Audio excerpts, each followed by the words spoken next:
the IVF cycle consumed Sarah's life completely. Every morning began with injections that left bruises across her stomach. Every few days brought monitoring appointments where technicians counted her developing eggs on grainy ultrasound screens. The medications made her feel bloated, emotional, and constantly aware of her body in ways that felt unnatural. David learned to give her the evening injections, his hands shaking the first few times as he tried to cause her as little pain as possible. They developed a routine. Sarah would lie on their bed while David prepared the medication, then, he would inject it quickly while she squeezed his free hand. Afterward, he would kiss the injection site and tell her she was brave. The egg retrieval surgery was scheduled for a Tuesday morning in March. Sarah had to fast from midnight the night before, and she woke up nervous and hungry. David drove her to the clinic while she tried not to think about all the things that could go wrong. The procedure itself was surprisingly quick. Sarah was given light sedation, and she drifted in and out of consciousness while Dr. Harrison retrieved 18 eggs using a needle guided by ultrasound. When she woke up in recovery, groggy and cramping, the first thing she asked was how many eggs they had gotten. 18 is excellent, the nurse told her. Dr. Harrison was very pleased with your response. But Sarah knew that eggs were just the beginning. Not all of them would be mature enough to fertilize. Not all the fertilized eggs would develop into embryos. Not all the embryos would be genetically normal. With each step, their chances would narrow. The call came the next morning. Of the 18 eggs, 15 were mature enough to attempt fertilization. 12 had fertilized successfully overnight. Sarah felt cautiously optimistic. 12 potential babies. 12 chances. But, by day 3, only 7 embryos were still developing normally. By day 5, when the embryos were supposed to be ready for transfer, only 4 had made it to the blastocyst stage that indicated healthy development. For high-quality embryos is actually quite good, Dr. Harrison assured them during the transfer consultation. We'll transfer 1 fresh embryo and freeze the other 3 for future attempts if needed. Sarah tried to focus on the positive. They had options. If this transfer didn't work, they had 3 more chances without going through the egg retrieval process again. But, she also couldn't help calculating the odds. If each embryo had roughly a 60% chance of implanting and developing into a healthy pregnancy, they still had more chances of failure than success ahead of them. The embryo transfer was even quicker than the retrieval. Sarah lay on the examination table while Dr. Harrison inserted a thin catheter through her cervix and deposited their best embryo into her uterus. The whole procedure took less than 10 minutes, but Sarah felt like she was holding her breath the entire time. On the ultrasound screen, she could see a tiny bright dot that represented their embryo finding its place in her uterine lining. It looked impossibly small, smaller than a grain of rice, but it represented everything they had been working toward for 3 years. Now we wait, Dr. Harrison said, removing her gloves. No strenuous activity for the next few days, but otherwise you can resume normal activities. We'll do a pregnancy test in 2 weeks. 2 weeks. 14 days. 336 hours. Sarah had never been more aware of time moving slowly. She took the next few days off work, not because the doctor had required it, but because she couldn't imagine concentrating on marketing campaigns when she might be growing their baby. She spent the time reading, watching movies, and trying not to analyze every small sensation in her body. David was protective and attentive in a way that would have been sweet if Sarah hadn't felt so anxious. He brought her meals in bed, monitored her activity level, and asked constantly how she was feeling. Sarah appreciated his care but also felt suffocated by the intensity of their focus on her body and what it might or might not be doing. By day 7, Sarah couldn't resist taking a home pregnancy test, even though she knew it was too early to be reliable. The single line that appeared felt familiar and devastating, but she reminded herself that it didn't mean anything yet. Implantation could take up to 10 days. It was still too early to know. She took another test on day 10. Still negative. And another on day 12. Still negative. By the time they went in for the official blood test, Sarah already knew what the results would be. The nurse called that afternoon to confirm that her hormone levels indicated the cycle had failed. Their embryo had not implanted. Sarah hung up the phone and sat in her living room, staring at the wall. She felt empty in a way that went beyond physical. All those injections, all that hope, all that money, for nothing. They were back where they had started, except now they were $15,000 poorer and emotionally exhausted. David found her there when he came home from work. He sat beside her on the couch and pulled her into his arms, and they both cried for the baby they had never really had but had lost anyway. "We have 3 more embryos," he said after they had both stopped crying. "This doesn't mean it's over." Sarah knew he was right, but she felt like something had broken inside her. The hope that had sustained her through 3 years of trying felt fragile and damaged. She wasn't sure she had the strength to go through another cycle, even with frozen embryos that would make the process easier. They took a month off before scheduling their first frozen embryo transfer. Sarah needed time to recover physically and emotionally. She stopped tracking her cycle, stopped taking vitamins specifically for fertility, and tried to remember what it felt like to exist in her body without constantly monitoring it for signs of pregnancy. During that break, something unexpected happened. Lisa called and asked if Sarah wanted to have lunch, just the two of them. Since their coffee shop conversation, Lisa had been true to her word about stopping the comments, but they hadn't really talked since then. They met at a small restaurant near Sarah's office. Lisa looked nervous, which was unusual for her. She was typically confident and outspoken, comfortable dominating conversations. "I wanted to talk to you about something," Lisa said after they had ordered. "I've been thinking about our conversation a few months ago, and I realized I owe you more than just an apology." Sarah waited, unsure where this was heading. "When Emma was born, I had trouble breastfeeding," Lisa continued. "Nothing worked right, and I felt like such a failure.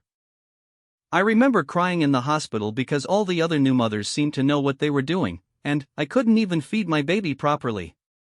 Sarah was surprised. Lisa had never shown vulnerability before, had never admitted to struggling with any aspect of motherhood. "I think I made those comments about you not having children because I was jealous. Not of your freedom, like I said before, but of how composed you always seemed. Like you had everything figured out. I was drowning in diapers and sleepless nights and feeling like I had lost myself completely, and you seemed so together. So successful at everything you did." "I didn't have everything figured out," Sarah said quietly. "I was falling apart. I just hid it better. I know that now. And I'm sorry I made your pain worse because I was dealing with my own insecurities. That was cruel and selfish." It was more than Sarah had expected, and she felt some of the long-held resentment toward Lisa begin to soften. "Thank you for telling me that. It helps to understand. Is there anything I can do now? To help, I mean. I know this might sound strange coming from me, but if you need someone to talk to, or if you need anything during your treatments, I'm here." Sarah was touched by the offer, even though she wasn't sure she would take Lisa up on it. But it felt good to know that the family gatherings would no longer be minefields, that she had one fewer thing to worry about. The second embryo transfer went smoothly from a medical standpoint. Sarah felt more prepared for the process, less anxious about the procedure itself. But she also felt more guarded emotionally. She didn't allow herself to feel as hopeful as she had the first time. The 2-week wait was just as difficult, but Sarah tried to distract herself by focusing on other things. She took on a new project at work, planned a weekend trip with David, and read books that had nothing to do with pregnancy or parenting. When the pregnancy test came back negative again, Sarah felt disappointed but not devastated. She had protected herself emotionally, which helped her cope with the failure but also made her wonder if she was giving up hope entirely. They had 2 embryos left. 2 more chances. David wanted to transfer both embryos at once to increase their odds, but Dr. Harrison recommended against it because of the risks associated with twins. They decided to stick with single embryo transfers. The 3rd transfer happened in June. By this point, Sarah felt like an expert in the process. She knew exactly what to expect, how her body would respond to the medications, and how to manage the side effects. The clinical routine had become familiar, almost comforting in its predictability. This time, Sarah tried to find a middle ground emotionally. She allowed herself to hope but tried not to become consumed by it. She took the prescribed rest days but didn't spend them obsessively analyzing her symptoms. She lived her life as normally as possible while carrying the secret possibility that she might be pregnant. On day 10 of the 2-week wait, Sarah took a home pregnancy test expecting to see the usual single line. Instead, she saw 2 faint but unmistakable lines. She stared at the test for a full minute, convinced she was seeing things. She took another test. 2 lines again. She took a third test from a different brand. 2 lines. Sarah sat on the bathroom floor and cried, but this time they were tears of relief and joy and disbelief. After 3 years of trying, after failed treatments and disappointments and moments when she thought she might never become a mother, she was finally pregnant. She waited for David to come home from work rather than calling him, wanting to see his face when she told him. When he walked through the door, she was sitting on the couch with all 3 positive pregnancy tests lined up on the coffee table. "What are those?" he asked, even though she could see that he already knew. "We're having a baby," Sarah said, and they were both crying before she finished the sentence. David picked her up and spun her around, both of them laughing and crying at the same time. It felt surreal after so many months of disappointment. Sarah kept looking at the pregnancy tests to make sure she hadn't imagined the second lines. The official blood test confirmed what the home tests had shown. Sarah's hormone levels indicated a strong, healthy pregnancy. Dr. Harrison scheduled an ultrasound for 2 weeks later to check for a heartbeat. Those 2 weeks were the longest of Sarah's life. She was afraid to be too excited, afraid to tell anyone, afraid to believe that this pregnancy would be different from the chemical pregnancy she had experienced during treatment. She had learned that being pregnant was just the first hurdle, not the final destination. The ultrasound appointment felt momentous. Sarah lay on the examination table while Dr. Harrison moved the wand across her still flat belly, searching for signs of their baby. For several long moments, there was nothing but grainy gray static on the screen. Then, suddenly, there it was. A tiny flickering light in the center of a dark circle. Their baby's heartbeat, visible on the monitor and audible through the speakers. Fast and strong and unmistakably alive. "Everything looks perfect," Dr. Harrison said, smiling for the first time since Sarah had met her. "Strong heartbeat, good size for gestational age. I'll see you back in 4 weeks for your next ultrasound." Sarah and David left the clinic with ultrasound photos and a due date. March 15th. They were going to have a baby in March. That evening, they called their families. Sarah's parents cried with joy. David's parents immediately started planning their next visit. Even Lisa called to congratulate them, her voice warm and genuinely happy for them. "I'm so glad this worked out for you," Lisa said. "Emma is going to love having a cousin." Sarah realized that she had stopped thinking of Lisa as someone who had hurt her. She had become just David's sister again, someone who would be part of their child's life, someone who would love their baby. The pregnancy progressed normally. Sarah experienced morning sickness that lasted all day and made her grateful for every queasy moment. She had never been so happy to feel terrible. Every symptom was proof that her body was finally doing what it was supposed to do. At 20 weeks, they learned they were having a girl. Sarah thought of all the names in her baby name book, all the possibilities she had imagined. They chose Emma Rose, after David's niece who had been so excited about having a cousin, and after Sarah's grandmother who had always believed this day would come. Sarah's pregnancy became visible to the world around 24 weeks. Co-workers who had never commented on her childless status suddenly became pregnancy experts, offering advice about everything from what she should eat to how she should exercise. Sarah didn't mind the attention this time. After years of hiding her fertility struggles, it felt good to have her pregnancy be public and celebrated. Emma Rose Martinez was born on March 18, 3 days after her due date, after 12 hours of labor that felt easy compared to the 3 years it had taken to conceive her. She was perfect and healthy, with David's dark hair and Sarah's stubborn chin. Holding her daughter for the first time, Sarah felt like she was meeting someone she had been waiting her whole life to know. All the failed cycles, all the disappointment, all the pain seemed worth it for this moment. Emma was exactly the baby she was supposed to have, at exactly the right time. The rope that had tied Sarah to her infertility struggles was finally cut. She was no longer the woman who couldn't have children. She was Emma's mother, and that identity felt as natural and right as breathing. David proved to be a wonderful father, patient and gentle and completely devoted to their daughter. Sarah watched him sing lullabies and change diapers with the same careful attention he had given to her injection sites during treatment, and she fell in love with him all over again. When Emma was 6 months old, Sarah ran into Jennifer from work at the grocery store. Jennifer's second child was now a toddler, and she cooed over Emma while making the usual comments about how fast babies grow and how much everything changes. "You're so lucky you waited," Jennifer said, the same way she used to tell Sarah she was lucky to be child-free. "You get to enjoy every moment without being overwhelmed." Sarah smiled and nodded, but inside she thought about how funny it was that people always assumed they understood other people's circumstances. Jennifer had no idea that Sarah hadn't waited by choice, that every moment with Emma felt precious because of how hard-fought it had been. Sarah never forgot the pain of infertility, but it transformed from active grief into a deeper appreciation for what she had gained. She kept the baby name book on Emma's bookshelf, thinking she might need it again someday when they used their remaining frozen embryo. But, more than anything, Sarah was grateful.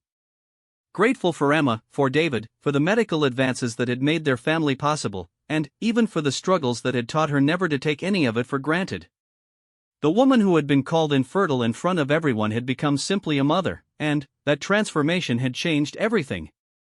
The rope that had once bound her to disappointment and loss had been cut, freeing her to embrace the joy she had fought so hard to find. The reproductive endocrinologist's office felt different from Dr. Chen's warm, comfortable space. Dr. Harrison's clinic was all steel and glass, with motivational posters featuring babies and families that Sarah tried not to look at directly. The waiting room was filled with women in various stages of treatment, some looking hopeful, others wearing the exhausted expression that Sarah recognized from her own mirror. David squeezed her hand as they sat waiting for their appointment. They had filled out extensive paperwork, documenting their 3 years of trying, their previous treatments, and their medical history. Sarah had felt exposed, writing down the details of their most private struggles for strangers to read. Dr. Harrison was younger than Sarah had expected, probably only a few years older than herself. She had kind eyes but spoke with the clinical precision of someone who dealt with reproductive failures every day. She reviewed their files while Sarah and David sat in chairs that felt too big, making them both feel small and vulnerable. "Your previous testing shows some minor issues that could be contributing factors," Dr. Harrison explained, pointing to numbers on their lab results that meant nothing to Sarah. Nothing that would prevent pregnancy entirely, but possibly making conception more difficult. "The good news is that we have several treatment options that could significantly improve your chances." Sarah leaned forward. "What kind of options?" "We could start with intrauterine insemination combined with fertility medications to increase egg production. If that's not successful after 3 to 6 cycles, we would move to in vitro fertilization." IVF. Sarah had read about it online, had seen the success stories and the heartbreaking failures.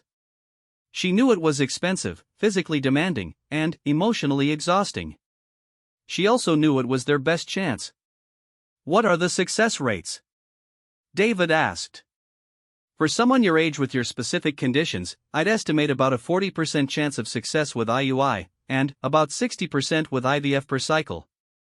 But those numbers increase with multiple attempts." 40%. Sarah tried to wrap her mind around those odds. Better than what they had been doing on their own, but still more likely to fail than succeed. And if the first cycle didn't work, they would have to find the strength to try again. The IUI cycles would be about $1,500 each, Dr. Harrison continued. IVF is around $12,000 to $15,000 per cycle, not including medications, which can add another $3,000 to $5,000. Sarah felt David's hand tighten in hers. They had talked about the costs, but hearing the actual numbers spoken aloud made them feel overwhelming. they could afford 1 or 2 attempts, but not many more without going into serious debt. We'd like to think about it, David said. Dr. Harrison nodded. Take your time. But I would recommend not waiting too long. Age is a factor, and your chances will be better if we start treatment sooner rather than later. On the drive home, Sarah and David were both quiet, processing what they had learned. The conversation they needed to have felt too big for the car, too big for anywhere, really. That evening, they spread their financial documents across the dining room table. Bank statements, savings account balances, insurance information. The numbers were stark and unforgiving. They could afford 2 IVF cycles, maybe 3 if they borrowed money or depleted their emergency fund entirely. We need to decide what we're willing to risk, David said, looking at their retirement account statement. If we use everything and it doesn't work, we'll be starting over financially. If we don't try and spend the rest of our lives wondering what if, will we be able to live with that? Sarah countered. It was an impossible calculation. How do you weigh financial security against the possibility of becoming parents? How do you put a price on a dream? They decided to start with 3 IUI cycles before moving to IVF. It felt like a compromise between hope and practicality, though Sarah worried they were just delaying the inevitable harder decision. The first IUI cycle began 2 weeks later. Sarah took medications that made her feel bloated and emotional. She went in for monitoring appointments every few days, where technicians measured her developing eggs on ultrasound screens. The whole process felt clinical and impersonal, nothing like the romantic conception she had once imagined. David had to provide his sample in a sterile room with outdated magazines and an uncomfortable chair. They both felt like their most intimate moments were being reduced to medical procedures and scheduled appointments. The actual insemination was quick and relatively painless. Sarah lay on the examination table afterward, trying to will the procedure to work through sheer determination. The 2-week wait that followed was torture. Every tiny physical sensation felt like either a sign of pregnancy or impending failure. When her period arrived right on schedule, Sarah locked herself in the bathroom and cried for 20 minutes. 1 down, 2 to go. The second cycle felt harder because the hope felt more fragile. Sarah found herself going through the motions without fully believing they would work. The medications made her irritable, and she snapped at David more frequently. They were both walking on eggshells, afraid to voice their growing fears about what would happen if none of the treatments worked.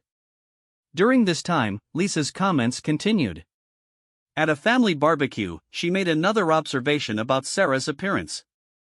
You look tired lately. Maybe you should take a vacation instead of working so much. All that stress can't be good for you. Sarah bit her tongue, but later that evening she finally decided she couldn't take it anymore. She called Lisa and asked if they could meet for coffee. Lisa seemed surprised by the invitation. They had never spent time together one-on-one, and their relationship had always been politely distant. Sarah had never particularly disliked her sister-in-law until the comments about children started, but she had never felt close to her either. They met at a small cafe near Lisa's house.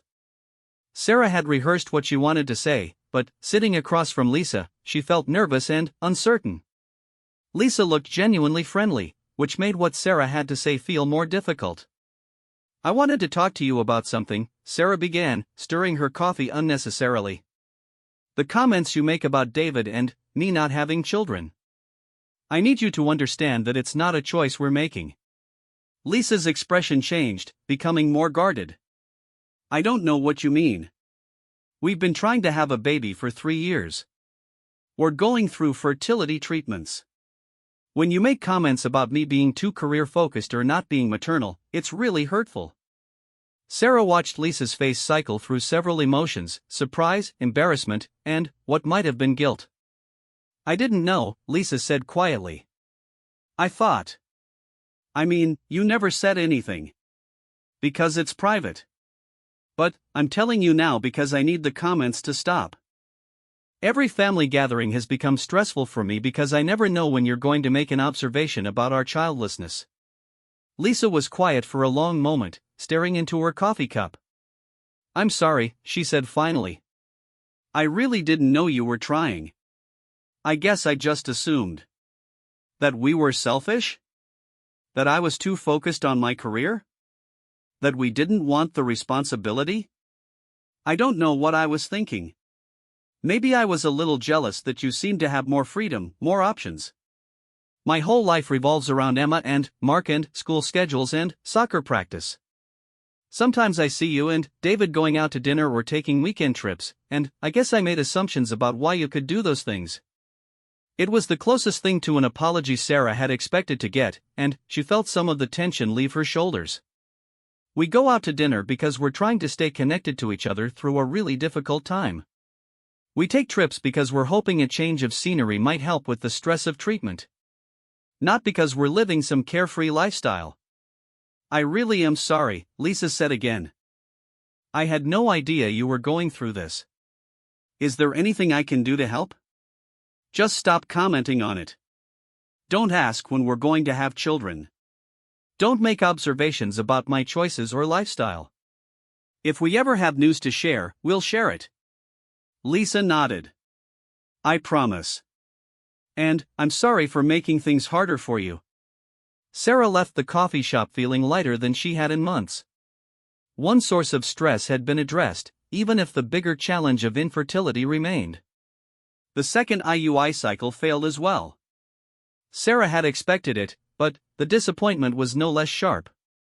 Dr. Harrison recommended moving directly to IVF rather than attempting a third IUI.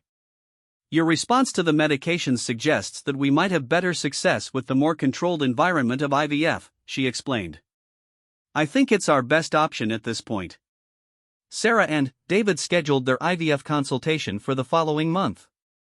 The process would be more intensive, requiring daily injections, frequent monitoring, egg retrieval surgery, and embryo transfer. The success rates were better, but the emotional and physical investment was significantly higher. As they prepared for IVF, Sarah found herself becoming more superstitious and desperate. She researched diet changes that might improve egg quality. She bought supplements that claimed to boost fertility. She considered acupuncture, massage therapy, and meditation. Anything that might tip the odds in their favor. David worried that she was becoming obsessed, but he didn't know how to help her step back without seeming unsupportive. They were both grieving the loss of natural conception, the easy pregnancy that other couples seem to achieve without thinking about it. Their relationship had changed under the pressure. Their conversations revolved around treatment schedules and appointment times. Their intimate life was completely dictated by medical protocols. They rarely talked about anything else, and Sarah realized they had lost touch with who they were as a couple outside of their fertility struggles. One evening, David suggested they take a break from talking about treatment and go see a movie, just like they used to do. Sarah agreed, but she found it hard to focus on the romantic comedy they had chosen. Every scene with children or babies felt like a reminder of what they were trying so desperately to achieve. Afterward, they went for ice cream, and David tried to make conversation about work, about their friends, about anything except fertility. Sarah appreciated the effort, but she felt like she was pretending to be someone she used to be. The woman who could enjoy a simple evening out without calculating whether they could afford another treatment cycle if this one failed. I miss us, David said quietly as they sat on a bench outside the ice cream shop. I miss us too, Sarah admitted. I miss being able to think about other things. I miss not knowing the exact day of my cycle or when I'm ovulating. I miss when sex was about wanting each other instead of trying to make a baby. Do you think we're going to be okay? Even if the treatments don't work? It was the question they had both been avoiding. Sarah didn't know the answer. She couldn't imagine accepting a life without children, but she also couldn't imagine continuing treatments indefinitely. At some point, they would have to decide when enough was enough. I don't know, she said honestly. I hope so. But I don't know who we'll be if we can't have children. I've wanted this for so long that I don't know who I am without wanting it. David reached for her hand. You're still the woman I fell in love with. You're still brilliant and funny and kind. Children would be lucky to have you as their mother, but you don't need to be a mother to be complete. Sarah wanted to believe him, but she wasn't sure she agreed. Motherhood felt so fundamental to her sense of self that losing it felt like losing a piece of her identity. She had never considered what her life would look like without children, and she wasn't sure she wanted to. The IVF cycle loomed ahead of them like a mountain they had to climb. Sarah knew it would be their hardest test yet, physically and emotionally. But it also represented their best hope for the family they had dreamed of. As they walked back to their car, Sarah tried to imagine herself a year from now. Would she be holding a baby, finally, able to breathe freely after years of struggle? Or would she be facing the reality of a different kind of life, one she had never planned for or wanted? She pushed the thought away and focused on the immediate future. IVF. One step at a time. One day at a time. One hope at a time. The only thing she knew for certain was that she wasn't ready to give up yet. Not while there was still a chance, still treatments to try, still hope to hold on to. Whatever came next, she and David would face it together, just as they had faced everything else. But first, they had to survive what might be their last real chance at becoming parents. And Sarah wasn't sure either of them was prepared for the possibility of that chance slipping away. Sarah Martinez stared at the pregnancy test in her trembling hands, watching the single line appear in the small window. One line. Always one line. Never two. She closed her eyes and leaned against the bathroom counter, feeling the familiar weight of disappointment settle in her chest like a stone. Anything? David's voice came through the bathroom door, hopeful and gentle. Sarah opened the door and shook her head, unable to find words. David's face fell, but he immediately wrapped his arms around her, pulling her close. They had been trying for 3 years now. 3 long years of doctor visits, fertility treatments, ovulation calendars, and careful timing. 3 years of hope followed by crushing disappointment every single month. "We'll keep trying," David whispered into her hair. "The doctor said it could take time." Sarah nodded against his chest, but inside she felt something breaking. How much more time? How many more negative tests? How many more well-meaning questions from family members asking when they would start having children? The worst part was not the private struggle. The worst part was what happened at family gatherings, at work, at social events. People felt entitled to comment on their childless status, as if it were a choice they were making to spite the world. It had started innocently enough. Sarah's sister-in-law Lisa had made a comment at Thanksgiving dinner 2 years ago. "When are you two going to give us some nieces and nephews? You've been married 4 years now. What are you waiting for?" Sarah had forced a smile and changed the subject, but the comment stung. Lisa didn't know about the months of trying, the doctor visits, the growing concern that something might be wrong. As the months passed, the comments became more frequent and more pointed. Lisa seemed to take particular pleasure in making observations about Sarah's childless state, especially in front of other family members. Sarah's too career-focused for children, Lisa had announced at David's birthday party 6 months ago, while Sarah stood right there holding a piece of cake. "Some women just aren't maternal, you know?" The words had hit Sarah like a physical blow. She had excused herself and spent 10 minutes crying in the bathroom, wondering if Lisa somehow knew about their struggles and was being deliberately cruel, or if she was just thoughtless. David had tried to defend her, but Lisa always had a way of making her comments seem innocent, like observations rather than attacks. "I'm just saying," she would add with a shrug, "not everyone is cut out to be a mother." There's nothing wrong with that. But there was everything wrong with it for Sarah. She wanted children desperately. She had wanted them since she was young, had imagined the family she and David would create together. She had names picked out, had looked at cribs online, had dreamed of teaching a little girl to braid her hair or watching David play catch with a son in their backyard. The fertility specialist, Dr. Chen, had been kind but clinical during their appointments. "Unexplained infertility," she had said after months of tests. "Everything appears normal with both of you. Sometimes it just takes time." "How much time?" Sarah had asked. There's no way to know for certain. Some couples conceive naturally after years of trying. Others need assistance. We have many options to explore. The options included medications that made Sarah feel sick and emotional, procedures that were uncomfortable and expensive, and a growing stack of medical bills that made David frown when he looked at their bank account. Maybe we should take a break, he had suggested gently after a particularly difficult cycle of hormone treatments. The stress isn't helping. I can't take a break, Sarah had replied, her voice sharper than she intended. I'm 34 years old. I don't have time for breaks. The pressure was getting to both of them. Sarah found herself snapping at David over small things, then apologizing through tears. Their intimate life had become scheduled and clinical, focused entirely on optimal timing rather than connection. They were both walking on eggshells, afraid to voice their growing fears about what might happen if the treatments didn't work. The social pressure made everything worse. At work, Sarah's colleague Jennifer was pregnant with her second child and seemed to assume that Sarah would be equally excited about every ultrasound photo and nursery update. You're so lucky you can travel whenever you want, Jennifer had said while rubbing her growing belly. Enjoy your freedom while you can. Kids change everything. Sarah had smiled and nodded, but inside she was screaming. Freedom? She would give up every vacation, every spontaneous dinner out, every lazy weekend morning for the chance to hold her own child. The assumption that she was childless by choice was maddening. At David's office Christmas party, his boss's wife had cornered Sarah by the appetizer table.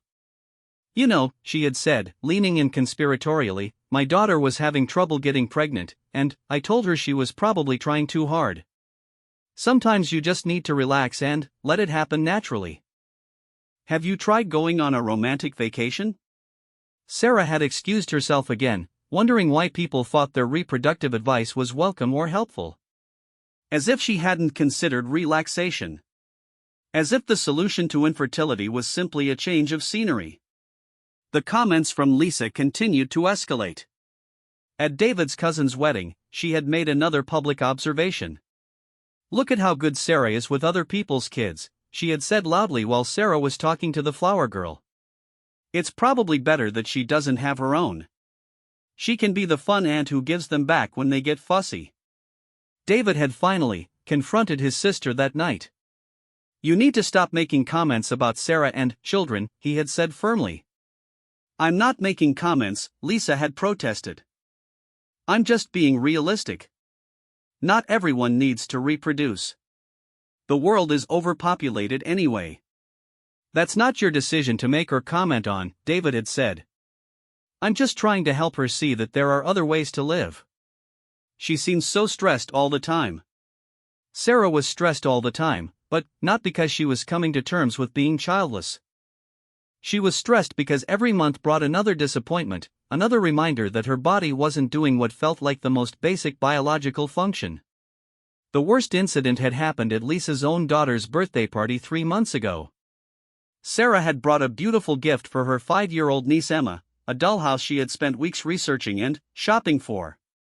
Emma had been delighted, and Sarah had felt a brief moment of joy watching the little girl's face light up. Aunt Sarah gives the best gifts, Emma had announced, hugging Sarah tightly. That's because she doesn't have children of her own to spend money on, Lisa had said with a laugh, as if it were a joke. Lucky you. The comment had been made in front of a dozen other parents and children. Sarah had felt every eye in the room turn to her, some with sympathy, others with curiosity. She had mumbled something about being happy to spoil her niece and had spent the rest of the party feeling like there was a spotlight on her childlessness. That night, Sarah had broken down completely. I can't do this anymore, she had sobbed to David. I can't keep pretending that I'm okay with people commenting on our private life. I can't keep smiling while your sister treats me like there's something wrong with me. David had held her while she cried, and, for the first time, Sarah had seen him cry too. I don't know what to do, he had admitted. I want to protect you, but I don't know how to make this easier. I want to tell them, Sarah had said suddenly. I want to tell everyone that we've been trying. That we've been to doctors. That this isn't a choice. Are you sure? David had asked. Once we tell people, we can't take it back. Everyone will know our business. Everyone already thinks they know our business, Sarah had replied. At least if we tell them the truth, maybe they'll stop with the comments. But Sarah was terrified of being pitted as much as she was tired of being judged. She didn't want to become the tragic figure at family gatherings, the one people whispered about and felt sorry for. She didn't want every social interaction to become about her fertility struggles. Dr. Chen had referred them to a reproductive endocrinologist for more advanced testing and treatment options. The appointment was scheduled for next month, and Sarah was both hopeful and terrified. More advanced treatments meant more invasive procedures, higher costs, and still no guarantee of success. "We need to decide how far we're willing to go," David had said during one of their late-night conversations. "Financially and emotionally. We can't let this consume our entire lives." But, for Sarah, it already had consumed her life. Every decision revolved around their family planning timeline. Every social event was a minefield of potential comments about their childlessness. Every baby shower invitation felt like a reminder of what she couldn't have. She had started avoiding certain friends whose pregnancies made her feel too sad. She had stopped following pregnant celebrities on social media.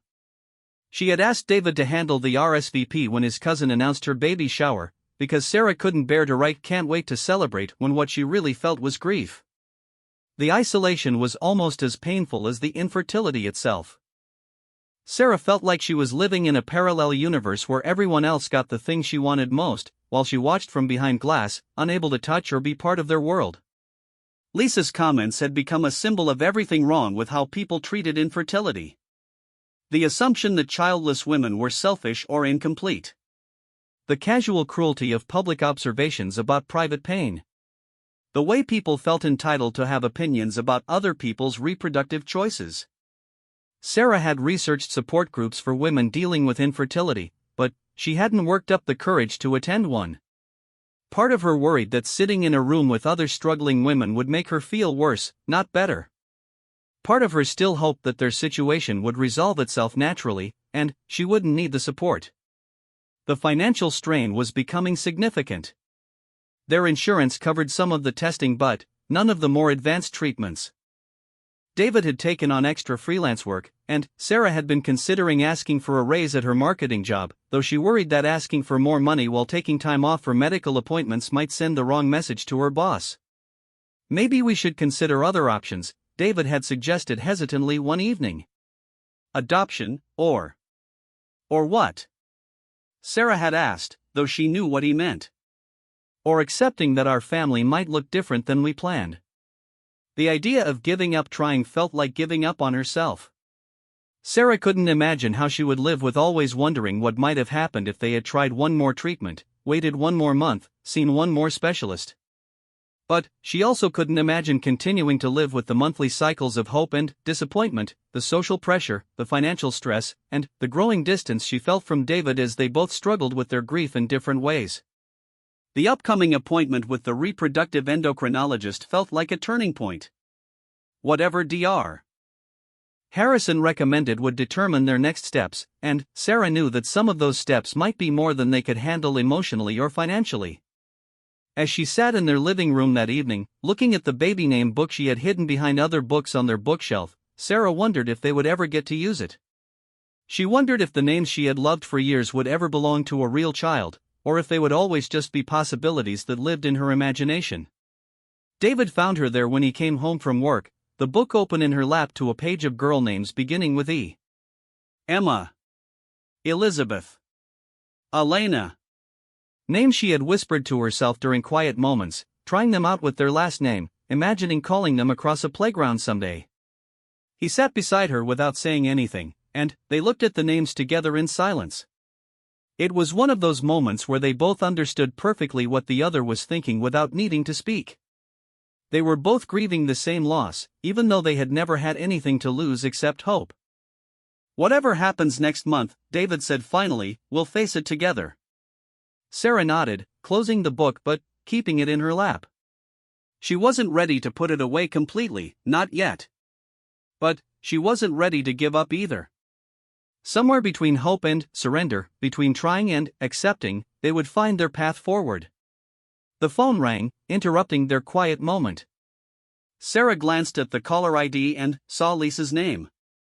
She let it go to voicemail, not trusting herself to be polite if her sister-in-law made another observation about their childless status. Whatever Lisa had to say could wait. Right now, Sarah needed to focus on preparing for the next phase of their journey, whatever that might be. She needed to decide how much more of herself she was willing to invest in the possibility of becoming a mother, and how she would live with whatever came next.